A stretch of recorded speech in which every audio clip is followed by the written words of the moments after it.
안녕하세요. 저는 지옥행 열차 티켓을 제 손으로 끊고 탈 뻔하다 그 입구에서 간신히 뒤돌아서 나온 30대 여자입니다.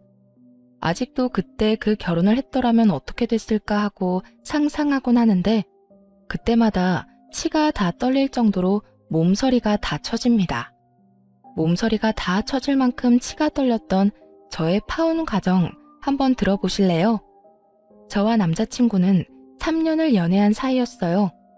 남자친구는 34살, 전 29살.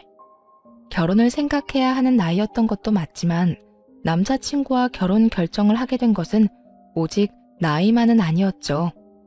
3년이란 시간 동안 제가 봤던 남자친구는 다정했고 밝았으며 한결같았어요. 훗날 이런 남자가 내 아이의 아빠가 된다면 더없이 좋겠다는 생각을 하는 순간들이 많았고 그런 생각들이 짙어질수록 결혼이라는 단어가 낯설지 않게 느껴졌습니다.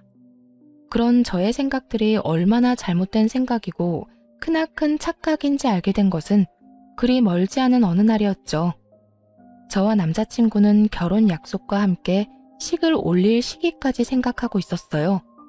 하지만 결혼 이야기가 오갈 당시 예비 시부가 오랜 지병으로 인해 돌아가시는 바람에 결혼은 자연스럽게 1년이 미뤄지게 되었어요. 그렇게 시간이 흐르고 다시 결혼 이야기가 나오고 있었고 미뤄진 만큼 저흰 서두르기로 했죠. 남자친구는 외동이었는데 예비 시모는 장례식장에서 잠시 인사만 나눠봤을 뿐 제대로 만나 인사를 나눈 적이 없었어요. 상견례를 하기 전 한번 뵙기는 해야 한다는 생각은 가지고 있었는데 그 기회는 생각보다 빨리 찾아왔습니다. 본격적인 결혼 이야기가 오가면서 진지하게 현실적인 부분에 대해 이야기를 나눴어요.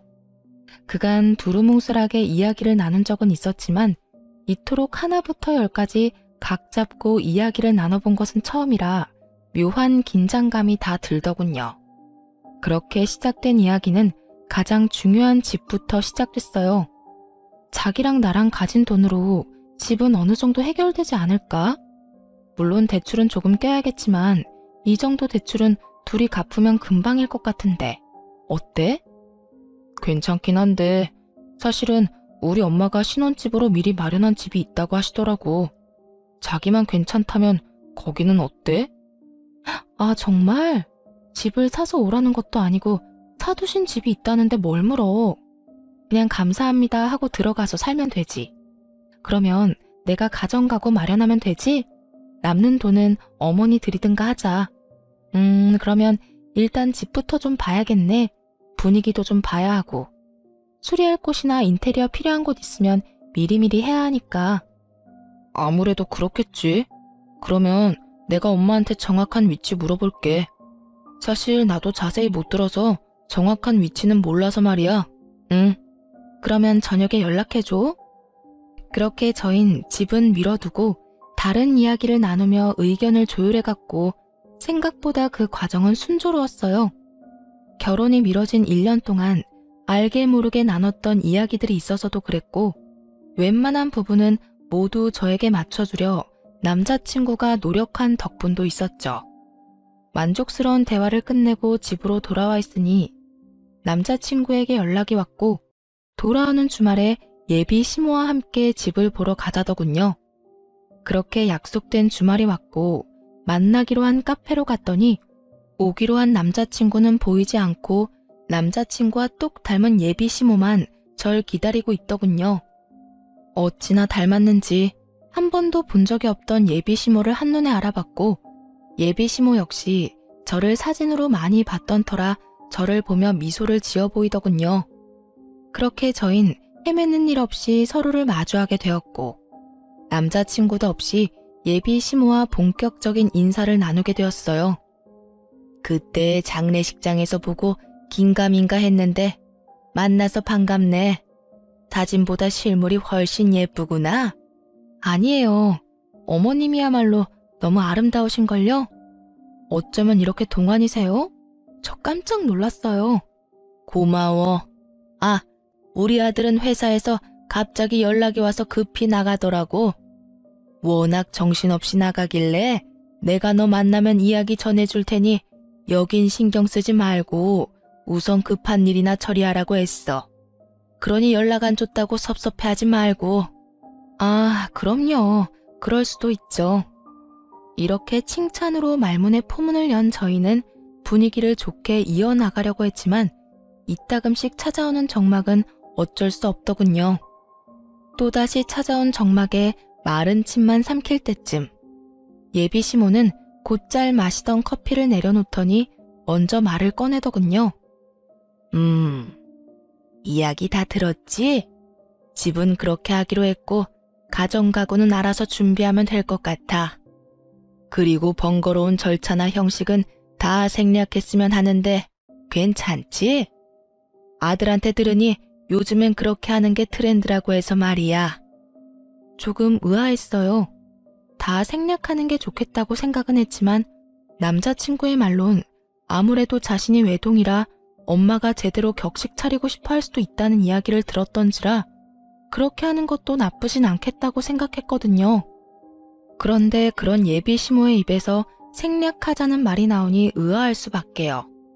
제가 의아함을 감추지 못하고 있으니 시모는 오해를 했는지 이런 말까지 하기 시작했어요. 아, 혹시 혼수가 부담스러우면 정말 최소한으로 꼭 필요한 것만 채워 넣어도 되니 너무 부담 가지지 마라. 살면서 필요한 게 있다 싶으면 내가 채워줄 테니. 아니에요. 저도 그간 모은 돈이 있어서 그 정도는 충분히 할 수 있어요. 마음만으로도 감사해요. 전 손사래까지 치며 아니라고 했고 예비 시모는 그런 저를 보며 인자한 미소를 보였어요. 그 후로도 많은 대화를 나눴고 전 생각보다는 예비 시모가 괜찮은 분 같다는 생각을 하며 신혼집으로 향하게 되었죠. 그런데 신혼집에 가까워지면 질수록 참 이상하더군요. 분명 남자친구와 제가 살게 될 신혼집으로 간다고 들었는데 예비 시모의 차는 남자친구의 집을 향해 달리고 있었으니까요. 이윽고 예비 시모의 차가 멈춰선 곳은 다름 아닌 익숙한 아파트의 지하 주차장이었어요. 제가 매번 남자친구를 기다렸던 아파트 입구였죠. 3,000세대가 넘는 아파트였는데 심지어 그 집과 같은 동에 살게 된다는 걸 깨달았을 땐 이게 무슨 상황인가 싶더군요. 일단 전 아무 말도 하지 않고 엘리베이터에 몸을 실었고 엘리베이터가 같은 층에 멈춰섰을 땐 당혹스러움을 감출 길이 없었습니다. 그런 제 표정을 본 시모는 걱정하지 말라는 말과 함께 이렇게 말하더라고요.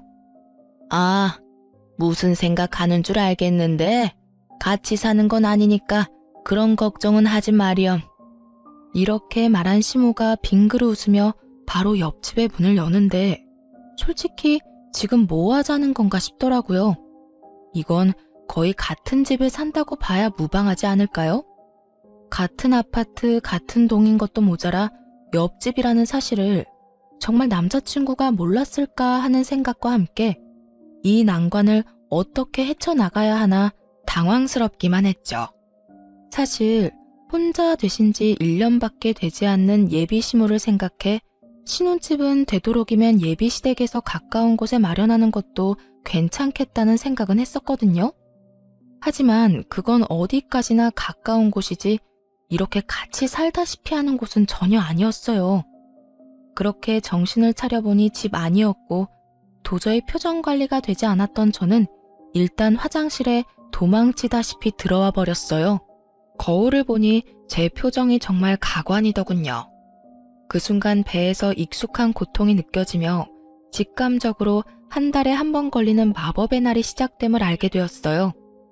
하필 가방은 거실에 두었고 얼른 가방에 넣어둔 위생용품을 찾기 위해 조용히 화장실 문을 열고 나갔죠. 거실 쪽 베란다에서 창밖을 바라보며 예비 시모가 통화를 하고 있더군요. 중요한 전화라 굳이 베란다에서 통화하나 보다 싶어 조용히 가방만 꺼내가려고 했는데 그 순간 아들이라는 단어를 듣고 저도 모르게 귀를 쫑긋 세우고 말았어요. 아들, 그렇지 않아도 집 보여주고 있어. 반응? 어쩌기는 뭘 어때? 내 생각대로 입이 찢어지게 좋아하고 있어. 뭐 집도 넓고 좋으니 자기가 안 좋아하고 배겨? 아파트 단지로 들어서고 난 후 입이 찢어지게 좋아하기는커녕 미소 한 번 보인 적이 없었는데 어떤 모습을 보고 저딴 이야기를 전하는지 모르겠더군요. 그 이야기만으로도 충분히 어이가 없는데 더 어이없는 말들이 제 귀에 들리기 시작했어요. 애까지 있게 시댁 옆이라고 싫어하면 어쩔 거야? 너희 결혼한다고 진작 소문 다 나지 않았니? 그래, 그러니까. 그렇게 소문 다 난 마당에 파혼이라도 해봐라. 누구 손해일 것 같아? 남자는 아무 문제 없어도 여자는 그렇지도 않아. 온갖 추잡한 소문은 다 끌어안고 살아야 할 텐데 자기가 결혼 안 하고 배기겠어? 아우, 그리고 아들, 넌 도대체 눈이 어디 달린 거니? 여자 보는 안목 좀 키울 순 없어? 이 엄마는 얼굴 보고 깜짝 놀랐다. 명색에 우리 집 며느리 된다는 애 꼴이 그게 뭐야 도대체? 생긴 거는 꼭 여우처럼 생겨서는 입고 온 옷, 손에 쥔 가방, 신고 있는 신발까지 뭐 하나 제대로 된 것이 없던데? 걔 어느 정도 사는 집 애는 맞아. 그런데 왜 그렇게 후줄근하게 다녀? 엄마 창피해서 혼났어. 놀라움의 연속이었지만 이 정도에서 끝이 났다면 제가 이곳에 사연을 보내는 일은 없었겠죠. 네, 예비 시모의 말은 이것이 끝이 아니었어요. 입이 제대로 풀린 시모는 가쁜 숨을 고르더니 또다시 한바탕 쏟아내기 시작하더군요. 네가 좋다고 하니 일단 결혼은 허락하는데 1, 2년 여기서 살다가 합가하겠다고 한 약속이 있지 마라. 그때 되면 내가 무슨 이유를 갖다 붙여서라도 합가시킬 거니. 저의 꼴을 보아하니 훗날 태어날 우리 손주 교육이나 제대로 시키겠나 싶어서 그래. 그것뿐이겠니? 우리 손주도 자기처럼 없어 보이게 입히고 키울 거 아니야. 내가 그 꼴을 어떻게 보니? 그러니 너도 그런 줄 알고 그때 가서 군말할 생각도 하지 마. 일단 네 말대로 맨몸으로 와도 아무 상관없다는 식으로 말도 흘렸고 분위기도 좋게 만들어놨으니 결혼해서 저 물건 꽉 잡고 산다는 약속이나 지켜. 아, 그리고 내가 어떤 시집살이를 시키든 상관하지 않겠다는 약속도 잊지 마려무나. 그 약속 믿고 결혼 허락한 거니까. 휘몰아치는 말들을 들으며 전 어찌해야 할 바를 몰랐고 정신을 차려보니 예비 시모와 헤어지고 저의 집 제 방이더군요. 전 이해가 되지 않았어요. 제가 무슨 잘못을 했다고 저를 그리 미워하는 건지. 아니, 애초에 장례식장에서의 그 짧은 만남을 제외하곤 인사한 건 오늘이 처음이었는데 제 모든 것이 싫다고 할 만큼 미움받을 틈이 있었나 싶더군요. 전 곱씹고 또 곱씹어도 저에겐 어떤 잘못도 없었고 생각하고 또 생각해도 이건 아니라는 생각이 강하게 들었어요. 그렇게 한참을 생각에 잠겨 있는데 엄마가 조심스럽게 제 방으로 들어오더라고요. 걱정이 가득한 표정의 엄마. 당연했어요. 집을 보고 오겠다며 신나서 나간 딸이 넋이 나간 것도 모자라 잔뜩 굳은 표정으로 돌아왔으니 말이에요. 딸, 오늘 집 보고 온다더니 무슨 일이 있었던 거야? 아무리 남자친구와 제가 하는 파혼이라 할지라도 혼자 할 결정은 아니라는 생각이 들었던 저는 제가 듣고 본 모든 사실을 엄마에게 말해주었고 제 말을 다 들은 엄마는 격분하기 시작했어요. 아니 뭐 그런 집구석이 다 있어? 어떻게 된 집구석이면 결혼을 하기도 전에 남의 집 귀한 딸을 합가시킬 계획까지 세우고 있냐고. 뭐? 시집살이? 자기가 뭔데 내 딸한테 시집살이를 시켜? 그니까 나도 깜짝 놀랐어. 카페에서 이야기 나눌 때까지만 해도 전혀 그런 사람이 아니었거든? 그런데 남자친구랑 통화하면서 그런 말을 하는데 순간적이지만 같은 사람이 맞나 하는 생각까지 들었어. 그 애미의 그 아들이란 말이 이런 경우에 쓰는 말인가 보다. 자기 엄마가 그런 생각을 하면 뜯어말릴 생각을 해야지. 한 가정의 가장이 되겠다는 놈이 좋아서 같이 짝짝꿍하는 꼴이라니.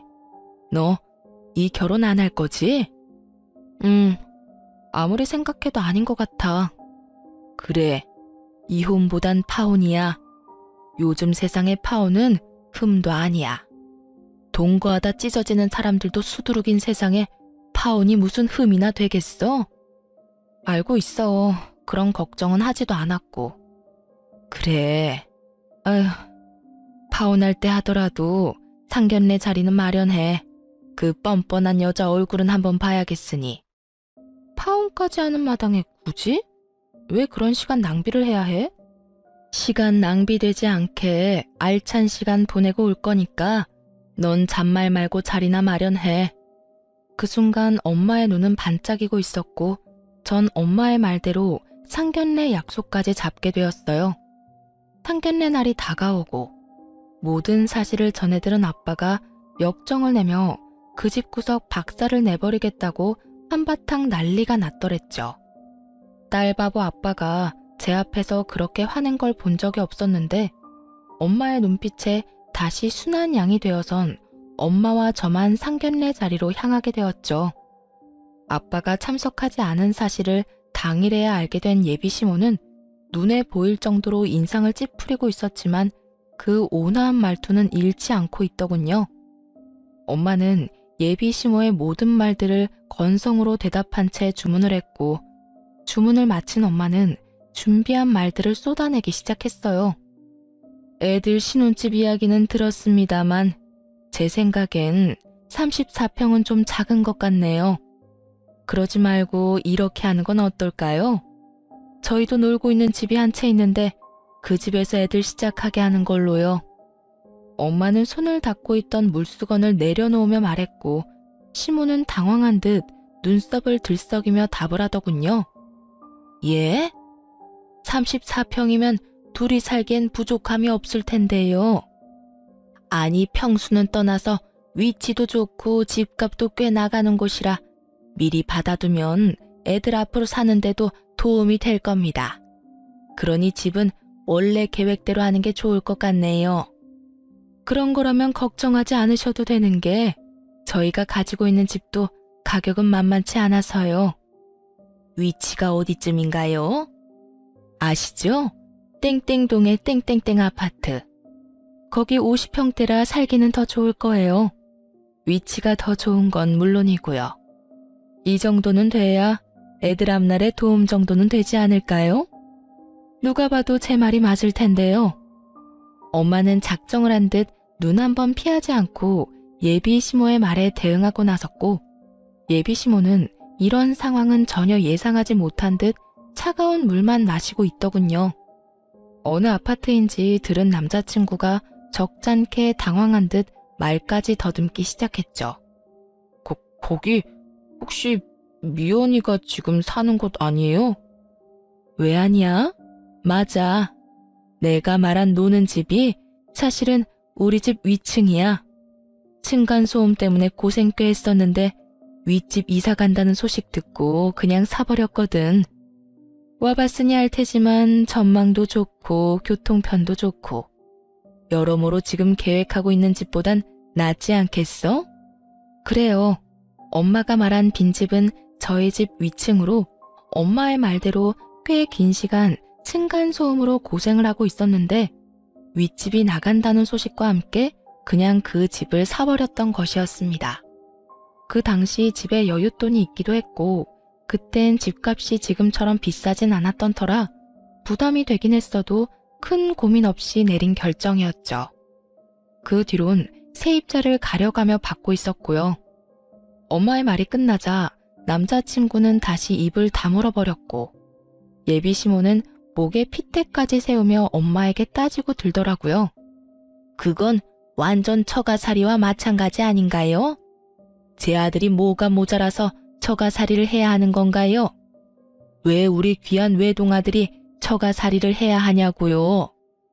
목에 핏대까지 세우며 노발대발하는 예비 시모와는 달리 엄마는 무서울 정도로 평정심을 유지하며 말을 했어요. 자식이 하나든 둘이든 기약인 매 한 가지인데 왜 우리 딸은 그딴 집에서 살게 하려고 했나요? 시집살이나 다름없는 그딴 집에서 말이지요. 엄마의 말에 예비 시모는 코웃음을 치며 이렇게 말하더군요. 그거야 남자하고 여자하고 같나요? 여자는 시집 오면 죽어서도 시댁 귀신인데 당연히 시댁 가까이 있어야 하는 거 아닌가요? 그리고 양가 부모님 다 계시는 그쪽 상황과는 달리 전 작년에 애아빠도 떠나보내고 저 혼잔데 그 정도 욕심 정도는 좋게 봐주실 수도 있잖아요. 예비 시모는 말이 끝나자 남자친구는 머리를 긁적이며 자기 엄마 편을 들고 나서더라고요. 그래요, 장모님. 아버지 돌아가신 지도 얼마 안 돼서 한동안은 제가 가까이에서 지내고 싶어요. 그러니 조금만 이해 부탁드립니다. 제가 장모님 소중한 딸 귀히 여기고 아끼며 잘 살겠습니다. 귀히 여긴다는 말을 듣고 있는데 저도 모르게 피식 웃음이 터져나오고 말았어요. 귀히 여겨? 한동안? 너는 한동안이 한평생이야? 1, 2년만 살다가 너희 집으로 합가할 거란 말은 왜 쏙 빼? 내가 싫든 좋든 무조건 합가할 계획까지 다 세웠잖아. 그게 무슨 말이야? 합가라니. 그런 계획은 세운 적도 없고 생각해 본 적도 없어. 뻔히 다 알고 있는데 절대 아니라고 발뺌을 해대는 남자친구를 향해 무서운 표정을 한 엄마가 또박또박 큰 소리로 말했어요. 절대 아니라고 하니 우리가 말하는 집에 들어와서 살아도 상관없지. 사돈 될 집이나 남편 될 놈이나 하고 있는 꼴을 보니 내가 안 되겠다 싶어서 그래. 가진 건 쥐뿔도 없으면서 거치장 하는 데만 정신이 팔려서는 내가 딱 보아하니 집안 거덜내는 건 시간 문제일 것 같아서 그래. 아, 그리고 앞으로 태어날 손주도 걱정이지. 그딴 집에서 애 교육이나 똑바로 하겠어? 아무래도 걱정되어서 내가 옆에다 끼고 키워야지 원. 둘은 익숙한 말을 그대로 돌려받은 후에야 비로소 그때 제가 듣고 있었단 걸 눈치챘더라고요. 남자친구는 안절부절 못하고 제 눈치를 살피는 반면 시모는 붉어진 얼굴로 저를 쏘아보며 묻더군요. 다 들었던 거니?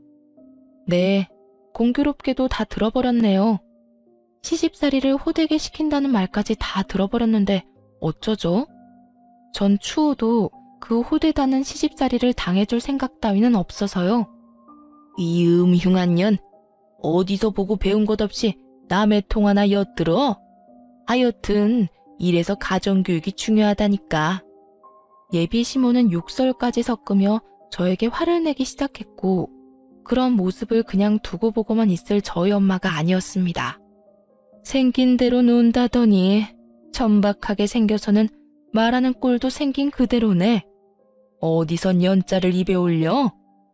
뭐? 천박? 너 말 다 했어? 난 더는 당신 같은 천박한 사람이랑 말 섞고 싶지 않은데 어쩌지? 너 이제 어떻게 할 거야? 내 딸이랑 결혼할 거야 말 거야? 엄마는 궁시렁대고 있는 예비 시모를 무시한 채 남자친구에게 물었고 우물쭈물 눈치만 살피던 남자친구는 고개를 푹 숙인 채 이렇게 말하더군요. 장모님 뜻에 따르겠습니다. 예상치 못한 답변에 예비 시모와 저는 놀라 남자친구를 바라보고 있는데 엄마는 이런 답을 예상했다는 듯 피식하고 웃어버리시더라고요. 놀란 것도 잠시 예비 시모는 남자친구를 붙잡고 닥달하기 시작했고 남자친구는 여전히 고개조차 들지 못하고 있었어요. 네가 어떻게 그런 결정을 내릴 수가 있어? 네가 어떻게 나한테 이럴 수가 있냐고? 그러면 어떻게 해? 엄마한텐 미안하지만 나 미연이 정말 많이 사랑한다는 말이야. 이 결혼 꼭 하고 싶어. 그러니까 엄마가 이해 좀 해줘. 미안해. 상황은 흥미롭게 흘러갔고 엄마는 여전히 얼굴에 미소를 띠며 저에게 결정권을 넘겨주더군요. 미연아, 이제 네가 결정해. 네 남자친구는 자기 엄마를 등지는 한이 있어도 너랑 결혼은 하겠다는데 넌 어떻게 하고 싶어? 그제야 엄마의 알찬 시간을 보내게 해주겠다는 말이 이해가 되며 제 얼굴에도 미소가 걸리더군요. 전 엄마와 마찬가지로 얼굴에 미소를 띠며 주저없이 대답했어요. 파혼하고 싶어. 난 저 인간이랑 결혼할 생각 전혀 없어. 내가 미쳤어? 지옥길이 분명한데. 알면서도 발을 담그게?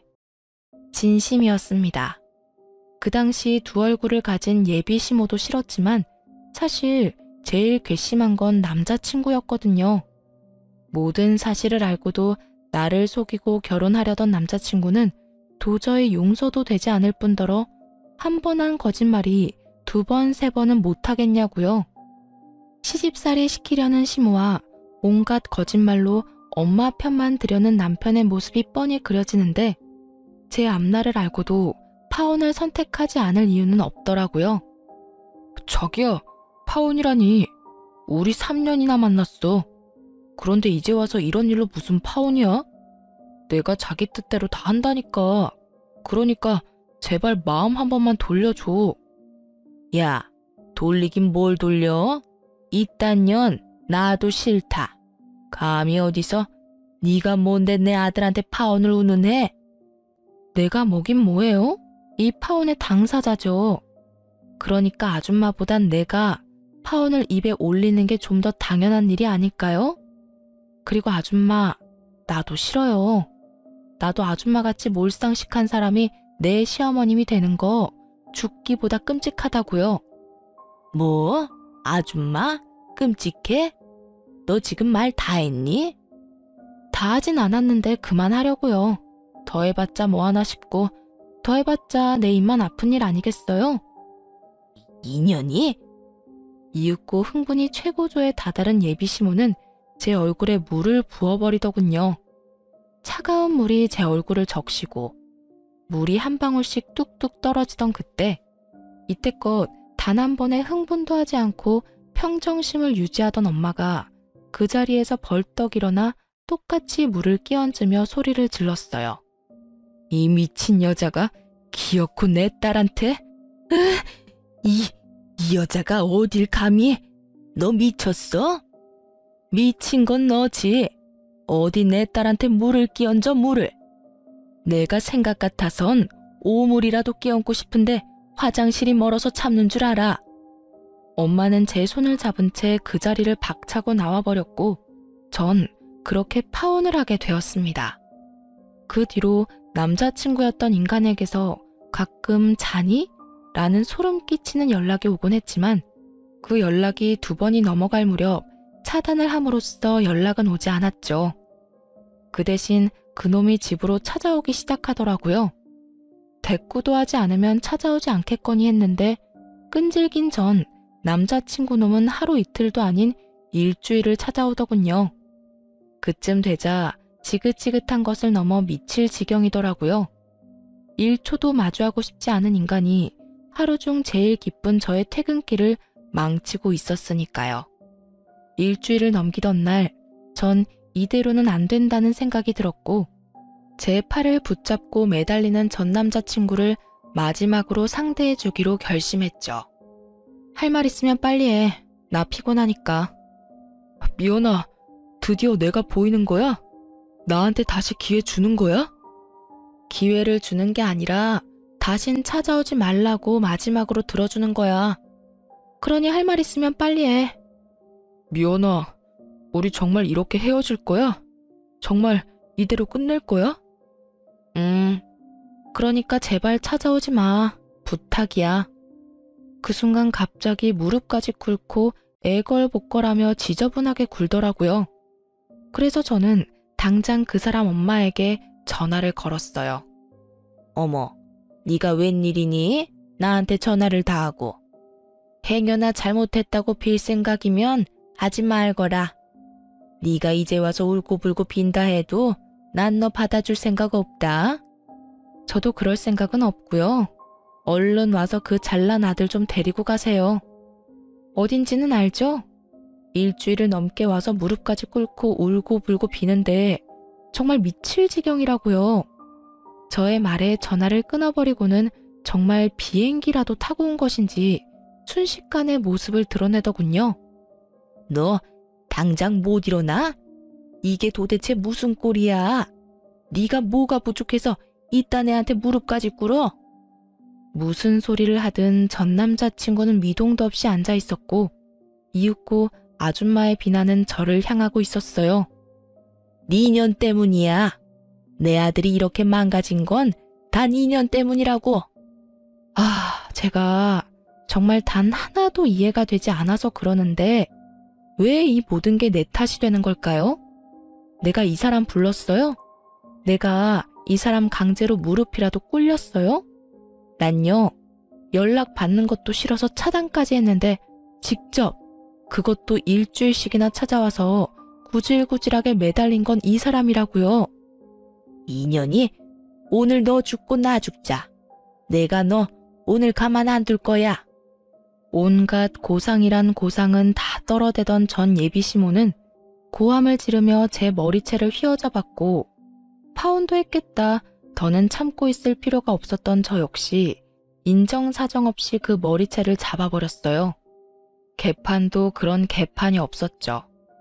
딸뻘 되는 제 머리채를 잡은 아줌마나 엄마뻘 되는 아줌마의 머리채를 잡은 저나 남들이 보기엔 독인 개긴인 상황이었습니다. 몸으로 번져버린 저희의 싸움에 전 남자친구가 일어나 말려봤지만 흥분한 두 여자를 뜯어내기엔 역부족이었고 계속된 싸움에 결국 집에 있던 엄마까지 뛰어나오게 되었어요. 엄마의 목소리가 들리자 저는 그 아줌마의 손을 확 꺾어버리며 바닥으로 밀쳐버렸어요. 그 순간 엄마가 고이 들고 온 양동이를 두 사람에게 붓고는 이렇게 말했어요. 내가 경고했지? 오물을 뿌리고 싶은 걸 겨우 참고 있었다고. 그 양동이는 저희 집 강아지가 싼 소변 패드를 푹 담아놓은 오물이었어요. 엄마는 결국 바라던 대로 오물을 두 사람에게 끼얹어 버렸고 오물을 뒤집어 쓰게 된 두 사람은 고함을 지르더군요. 이게 뭐야? 엄마, 이거 오줌 찌른 애 아니야? 왜 아니야? 이 여자가 진짜 미쳤나? 왜 사람한테 오줌물을 뿌려? 두 사람의 표정과는 상반되게 엄마는 승리에 취한 표정을 짓고 있었고 제 손을 꽉 잡으며 이렇게 말하더군요. 그러게, 왜 찾아와서 이 난리야? 내 딸이 싫다는 말 못 들었어? 내 딸이 우스워? 네 딸이 얼마나 질질 흘리고 다녔으면 내 아들이 이랬겠어. 앞으로 딸 관리 좀 잘하란 말이야. 이런 일 없게. 이 무슨 억지스러운 말인지 모르겠더군요. 투명인간 취급을 해도 찾아와서 귀찮게 군 인간이 누군데 저딴 말을 짓거리는 건지. 입으로 나온다고 해서 다 말이 아니란 걸 그날 처음 알았지 뭐예요? 더불어 사람 입에서도 개소리를 할 수 있다는 사실도요. 엄마는 코웃음을 치며 말했습니다. 까고 있네 정말. 내가 웬만하면 상스러운 말 쓰기 싫어서 참고 또 참았는데 너 같은 건 욕 없인 대화가 안 되겠네. 야 이 미친년아, 정신 차려. 내 딸이 흘린 게 아니라 네 아들이 내 딸 못 잊어서 미쳐 날뛰는 거야. 알겠어? 그러니까 네 아들 다리 몽둥이를 꺾어버리든 누나를 뽑아버리든 그건 알아서 하고 불구를 만들어서라도 우리 눈앞에 보이지 않게 해. 다시 한번 내 딸 앞에 얼씬거리는 날엔 경찰에 신고할 테니 그런 줄 알아. 엄마는 욕이라고 모르는 사람인 줄 알았는데 생각보다 엄마의 욕은 화려했고 경고는 강했어요. 그 이후 그 인간들의 소식은 들을 수도 없었으니까요. 그렇게 5년이란 시간이 흘렀어요. 그동안 저는 좋은 사람을 만나 결혼도 하고 이제 300일이 되어가는 딸을 키우며 그 누구보다 행복하게 살아가고 있었어요. 그런데 얼마 전 딸이 감기에 걸려 동네 인기 있는 소아과에 딸과 함께 방문하게 되었어요. 진료를 기다리며 딸을 보고 있는데 소아과 문이 열리더니 익숙한 두 사람이 들어오더군요. 네, 맞습니다. 익숙한 두 사람은 5년 전 시모가 될 뻔했던 여자와 남편이 될 뻔했던 남자였어요. 두 사람은 100일이 갓 넘어 보이는 아기와 함께였는데 표정이 좋아 보이진 않더라고요. 사실 지금의 남편과 결혼할 때 딱 한 가지 고민이 있었어요. 그 사람이 신혼집으로 본인이 살던 집에서 시작하자고 말했는데 하필이면 예전 제 시댁이 될 뻔했던 집과 정말 가까웠거든요. 하지만 설마 마주칠까 하는 마음이 있기도 했고, 마주친다 한들 이미 끝난 사이인데 무슨 상관이냐 싶어 고민 끝에 그냥 살기로 한 것이었는데, 다른 곳도 아닌 소아과에서 마주칠 줄은 꿈에도 몰랐던 거죠. 두 사람은 저를 발견하지 못한 듯 서로에게 언성을 높이며 대화를 하고 있더라고요. 이게 뭐야? 일도 제대로 못하고. 이게 다 엄마 때문이야? 이게 왜 또 내 탓이야? 엄마 말처럼 멍청한 애 찾아서 결혼했으면 잘해주기라도 했어야지. 설득하는 것도 아니고 강제로. 그것도 애 낳자마자 합가라니 나 같아도 싫겠다고. 거기에다 출산한다고 몸도 성치 않는 사람 그렇게 쥐잡듯이 잡으니 걔가 안 도망가고 버텨? 나라고 그럴 줄 알았겠니? 애도 낳았겠다. 애 위해서라도 참고 살 줄 알았더니. 그리고 말은 바로 해라. 멍청하기는. 멍청한 애가 이혼할 때 위자료를 그렇게나 뜯어간다니? 애도 딱 주고 가는 거 봐. 보통 내기가 아니라고. 넌 어떻게 그딴 애를 데리고 와서는. 아휴, 너 때문에 이 나이에 이게 무슨 고생이야? 누구 탓을 하는 거야 지금? 좋은 베이비시터 구하면 뭐하냐고. 들어오는 족족 엄마가 구박을 그리 해대는데 누가 버텨? 이제 소문 쫙 나서 웬만큼 돈 올려준다고 해도 안 온다고 하더라. 어떻게 할 거야? 이야기를 들어보니 어디서 머릿속이 새하얀 여자를 낳까 결혼도 하고 아기까지 낳았지만, 아기를 출산함과 동시에 애까지 낳았는데 자기가 어쩌겠냐는 무지한 생각을 했던 아줌마가 예전 저에게 하려고 한 것처럼 합가를 반강제로 밀어붙인 거였죠. 산후조리도 제대로 하지 않은 여자에게 모진 시집살이를 시켰고, 그걸 견디지 못한 여자는 자식이고 뭐고 이혼 소송으로 위자료만 잔뜩 챙겨갔다더군요. 오죽했으면 자기 배 아파서 낳은 생떼 같은 자식을 버리고 도망갔을까 하는 생각도 들더라고요. 제가 보기엔 누구 하나 잘난 사람이 없는데 뭘 그리 따지는 것인지 이해가 되지 않기도 했고요.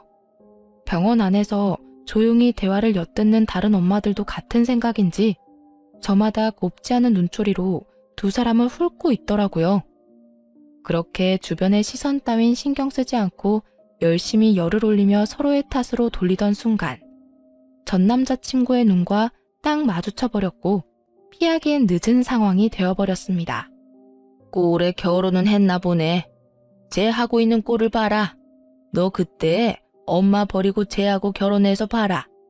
네가 지금 어떤 꼴로 살고 있을지 안 봐도 뻔해. 예전엔 저 정도는 아니었는데 좀 그렇긴 하네. 그땐 네 눈에 콩깍지가 씌었었고, 거봐, 엄마 말 듣기 잘했지? 꼴값이지도 않더라고요. 자식 아파 소아과 가는데 집에 있는 비싼 옷 갖춰 입고 가는 게 더 웃긴 거 아닌가요? 그리고 저요, 꼴이라고 불릴 만큼 허름한 행색도 아니었어요. 그저 이름난 브랜드 옷이 아닌 예전부터 그러했듯 품질 좋고 가격도 착한 그런 옷을 입고 있었어요. 보기에 싸구려 같은 옷도 아니었고요. 거기에다 상견례를 할 당시 꼴 같지도 않게 온몸에 명품을 휘두르며 자랑질하던 그쪽 집보다 낭비하지 않고 지내는 저희 집이 재산으로 보나 뭐로 보나 잘 산다는 것을 알았을 텐데 누가 누구 보고 꼴을 운운하는 것인지 이해가 되지 않더라고요. 또 한편으로는 참 여전하다는 생각도 들었고요.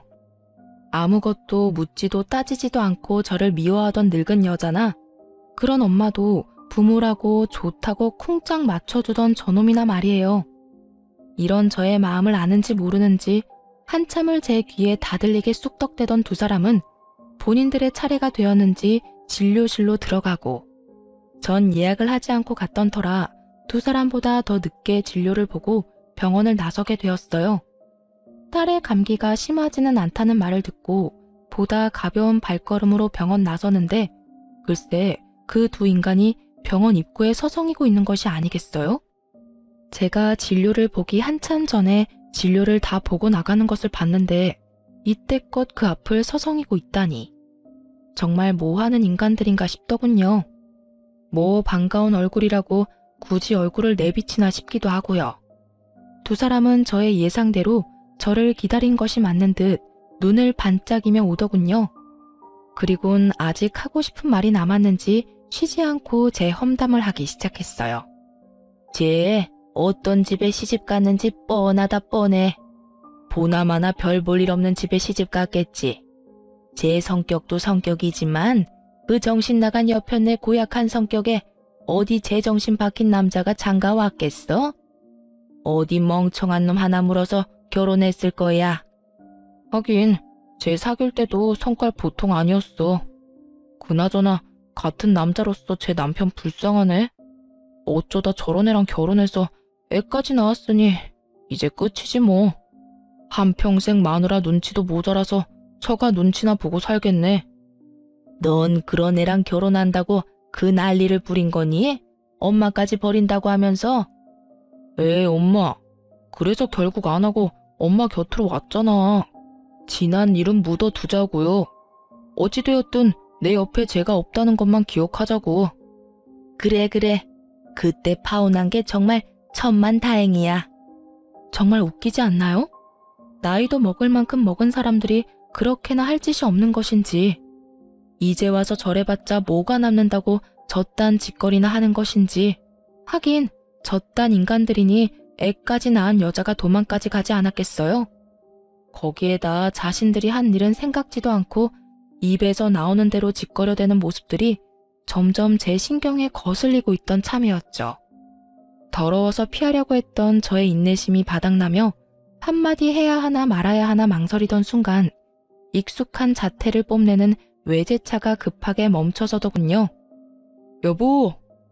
저의 입에선 여보라는 말이 흘러나왔고 차에서 내린 말끔한 차림의 남편이 저에게 허겁지겁 달려왔어요. 여보, 당신 진짜 이럴 거야? 저의 남편인 걸 확인한 지금 저는 보았어요. 두 사람의 입이 정말 거짓말 하나 보태지 않고 쩍 벌어지는 모습을요. 어느새 차에서 내린 남편은 걱정스러운 눈빛으로 제 앞에 서 있었고 저는 출근한 사람이 여기 왜 있나 싶었어요. 응? 내가 뭘? 무슨 일 있어? 여긴 어떻게 왔어? 무슨 일 있지? 병원 갈 거면 나한테 말하라고 했잖아. 내가 같이 간다고. 왜 혼자 왔어? 병원이 천리말리 있는 것도 아니고 걸어서 충분히 올 수 있으니까 그냥 왔지. 그나저나 당신 오늘 이혼 상담 있다고 하지 않았어? 중요한 분이라고 준비 오래 했었잖아. 그건 어떻게 하고 여길 와? 지금 그깟 클라이언트가 중요해? 우리 집 두 여자가 나도 없이 병원에 갔다는데 어쩐지 장모님한테 전화드리고 싶더라니. 장모님한테 당신 병원 갔다는 말 듣자마자 상담 다 미루고 왔어. 네, 제 남편은 보시다시피 팔불출이고 꽤 능력 있는 변호사예요. 오늘 중요한 분과 상담이 있다길래 일부러 아무 말도 하지 않고 딸과 함께 병원에 왔던 것인데 남편이 결국 알고 득달같이 쫓아왔던 것이었어요. 남편은 자연스럽게 저의 품에 있던 딸을 받아 안았고 곁눈질로 두 사람을 보니 여전히 벌어진 입을 다물지 못하고 있더군요. 그랬겠죠. 두 사람은 제가 변변치 못한 남자랑 결혼해 대접, 대우 이런 것은 꿈도 못 꾸고 그저 애 하나 보고 사는 그런 불행한 꼴을 기대하고 있었던 것 같은데 제가 이리 사랑받으며 살고 있으니까요. 그 순간 귀히 대하겠다는 전 남자친구의 말이 왜 생각이 났는지는 모르겠지만 전 누가 보아도 귀히 대접을 받고 있었어요. 내가 이럴까봐 당신한테 말 안 한 거야. 다음부턴 절대 그러지 마. 병원 오는 게 뭐 힘든 일이라고 일까지 내팽개치고 와. 애 데리고 병원 오는 거 충분히 힘든 일이야. 그거 보통 일이 아니라고. 그러니까 내가 일도 내팽개치고 이렇게 달려오는 거 싫으면 다음부턴 미리미리 말해줘. 10분 전이라도 되니까 미리 말만 해. 괜히 혼자 애 데리고 고생하지 말고. 당신 출산하고 손목도 안 좋잖아. 그래서 걱정이 너무 돼서 그래. 남편은 제 손을 잡고 흔들며 애교를 부렸고 전 하는 수 없이 웃고야 말았죠. 제가 웃으니 남편도 방긋 웃어 보였고 저에게 이제 차에 타라는 듯 자연스럽게 뒷문을 열어주었어요. 전 누구보다 자연스럽게 그 차에 쏙 타버렸고요. 그 순간 두 사람의 표정이 어땠는 줄 아세요? 믿을 수 없다는 눈빛과 함께 절망적인 표정을 짓고 있더라고요. 품에 안은 아기는 쉴 새 없이 울고 있었고요. 그 순간 제 마음에 통쾌함이 가득했다면 제 심보가 너무 고약한 걸까요? 남들 생각이 어떻든 전 그 순간 참 통쾌했어요.